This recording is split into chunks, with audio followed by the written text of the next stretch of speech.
സംസ്ഥാനത്തെ സ്കൂൾ അധ്യാപകർക്ക് കേട്ടറ്റ് നിർബന്ധമാക്കിയ ഉത്തരവ് താൽക്കാലികമായി മരവിപ്പിച്ചതായി വിദ്യാഭ്യാസ വകുപ്പ് മന്ത്രി വി ശിവൻകുട്ടി. അധ്യാപക സംഘടനകളുടെ എതിർപ്പിനെ തുടർന്നാണ് നടപടി. സുപ്രീം കോടതി ഉത്തരവിനെ തുടർന്നാണ് സർക്കാർ ഉത്തരവിറക്കിയതെന്നും ഇതിനെതിരെ റിവ്യൂ ഹർജി നൽകുമെന്നും മന്ത്രി പറഞ്ഞു. സംസ്ഥാനത്തെ സ്കൂൾ അധ്യാപകർക്ക് കേട്ടറ്റ് നിർബന്ധമാക്കിയ ഉത്തരവ് താൽക്കാലികമായി മരവിപ്പിച്ചതായി വിദ്യാഭ്യാസ വകുപ്പ് മന്ത്രി വി ശിവൻകുട്ടി അറിയിച്ചു.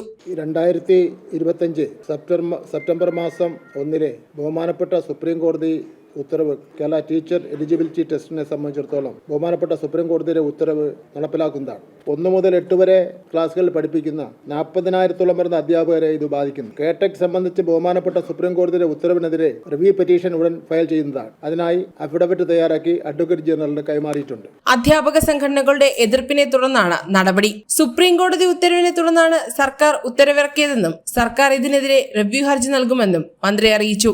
ഫെബ്രുവരിയിൽ നടന്ന പ്രത്യേക കേട്ടറ്റ് പരീക്ഷയ്ക്ക് ശേഷം പുതിയ ഉത്തരവിറക്കുമെന്നും അദ്ദേഹം വ്യക്തമാക്കി.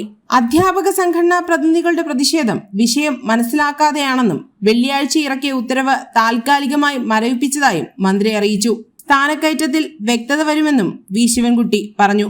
കുറെ പേർ രക്ഷപ്പെടുമെങ്കിൽ രക്ഷപ്പെടട്ടെ എന്ന് അഭിപ്രായപ്പെട്ട മന്ത്രി 40,000-ഓളം അധ്യാപകരെ ബാധിക്കുന്ന വിഷയമാണെന്നും കൂട്ടിച്ചേർത്തു. 2025 സെപ്റ്റംബർ 1 സുപ്രീം കോടതി പുറപ്പെടുവിച്ച വിധിന്യായത്തിന്റെ പശ്ചാത്തലത്തിലായിരുന്നു സർക്കാർ നടപടി. ജനം, തിരുവനന്തപുരം.